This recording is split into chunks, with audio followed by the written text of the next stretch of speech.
இது இது இது வாங்கம்மா. நல்லா வேணும்.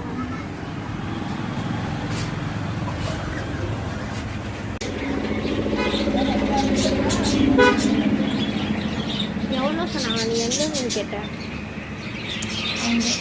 அந்த மேலே இருக்குல்ல அந்த பாக்ஸில் வச்சுக்கிறான் 1600 ரூபாவும். அதில் 5 பீஸ் கொடுத்தாங்க. இந்த மாதிரி நாளைக்கு தான் அந்த மீன் வரும். அழகாக இருக்குது. இதெல்லாம் பொரிச்சு சாப்பிட்றலாம்.